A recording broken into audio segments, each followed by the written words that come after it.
Good morning dear student, आप सभी का हमारे चैनल हिंदी गुरु में एक बार फिर स्वागत है।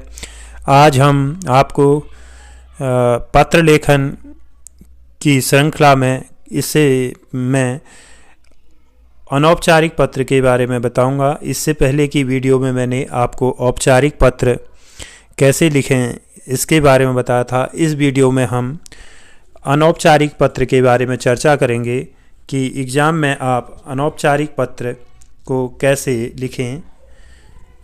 तो शुरू करते हैं आज की वीडियो, जिसके लिए मैंने एक आपके सामने उदाहरण प्रस्तुत किया है। तो पत्र को लिखते समय किन बातों को ध्यान रखें जिससे आपको पूरा एग्ज़ाम में पूरे मार्क्स मिल सकें। तो शुरू करते हैं वीडियो को। देखें, एक उदाहरण है, जिला स्तर पर आयोजित विज्ञान प्रदर्शनी में आपके द्वारा तैयार मॉडल को प्रथम पुरस्कार प्राप्त हुआ। अपने मित्र को इसकी जानकारी देते हुए और अपनी खुशी साझा करते हुए लगभग 100 शब्दों का एक पत्र लिखें। ऐसा प्रश्न आएगा। तो आपने क्या है, विज्ञान प्रदर्शनी में आपने एक मॉडल बनाया जिसमें आपको प्रथम पुरस्कार मिला। अब अपने मित्र को इसकी जानकारी देते हुए उसे खुशी को साझा करते हुए पत्र लिखना है। तो क्या लिखेंगे? सबसे पहले जो आएगा, आप अपने ऊपर पत्र लिखने वाले का पता, जो प्रेषक जो होगा उसका पता आएगा। वहाँ पे अपना पता न लिखकर आप सीधे लिखेंगे परीक्षा भवन, अबसव विद्यालय या नई दिल्ली, कुछ भी डाल दीजिए। परीक्षा भवन नई दिल्ली भी डाल दें, अबसव विद्यालय नई दिल्ली, दिनांक, फिर उसके बाद जो आएगा अगला कॉलम दिनांक डाल दें, जितनी भी 13 फरवरी 2025। फिर उसके बाद आएगा, तो सबसे पहले एड्रेस में परीक्षा भवन नई दिल्ली, दिनांक, ये 3 चीज़ें। फिर उसके बाद संबोधन। इधर पे संबोधन ध्यान रखना कि संबोधन पद के अनुसार ही आप अपने जैसे मित्र को लिख रहे हैं तो उसके लिए क्या संबोधन होगा आपको पता होना चाहिए। और अगर अपने माता पिता को लिख रहे हैं या और शिक्षक को लिख रहे हैं तो उनके लिए क्या संबोधन होगा। तो इन संबोधनों पर ध्यान रखें। इसके लिए भी एक नंबर निर्धारित हो रहा है। जैसे मित्र के लिख रहे हैं तो क्या होगा, प्रिय मित्र, आप अपने मित्र का नाम लिख सकते हैं।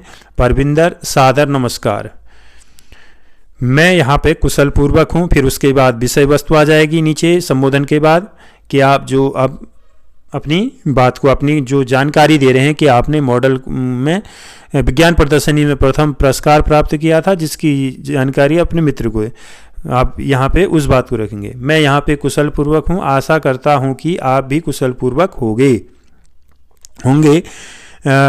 मुझे आपको यह बताते हुए अपार हर्ष हो रहा है कि बीते दिनों जिला स्तर पर आयोजित विज्ञान प्रदर्शनी में मेरे द्वारा तैयार मॉडल को प्रथम पुरस्कार प्राप्त हुआ है। इस मॉडल में मैंने ड्राइवर को नींद आने के कारण होने वाली सड़क दुर्घटनाओं को रोकने के लिए एक चेतावनी अलार्म का प्रदर्शन किया था। मेरे इस मॉडल की सभी के द्वारा प्रशंसा की गई। अब मुझे अगले महीने राज्य स्तर पर होने वाली विज्ञान प्रदर्शनी में इसको लेकर जाना है।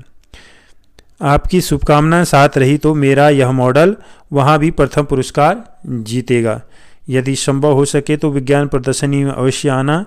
चाचा चाची को मेरा प्रणाम कहना। तुम्हारा मित्र क ख ग। लास्ट में अपने नाम नहीं लिखकर क्या करेंगे, क ख ग। तो ये इस प्रकार आपका अनौपचारिक पत्र का प्रारूप होगा। तो आप एग्ज़ाम में ध्यान रखें, इसी प्रारूप को ध्यान में रखते हुए आप पत्र लिखें, जिससे आपको पूरे प्रश्न में, पूरे पत्र में पूरे नंबर मिलेंगे। ये 5 नंबर का आता है और ये अथवा करके आता है। आपको एक औपचारिक, अनौपचारिक पत्र, उसमें से आपको एक पत्र करना पड़ता है। मैंने आप इससे पहले की वीडियो में आपको औपचारिक पत्र के बारे में बताया था, इसमें अनौपचारिक। आशा है आपको ये बातें समझ में आ रही होंगी। अगर आपको मेरी बताई हुई बातें समझ में आ रही हैं तो मेरे चैनल को सब्सक्राइब करें, लाइक करें और शेयर करें। Thank you.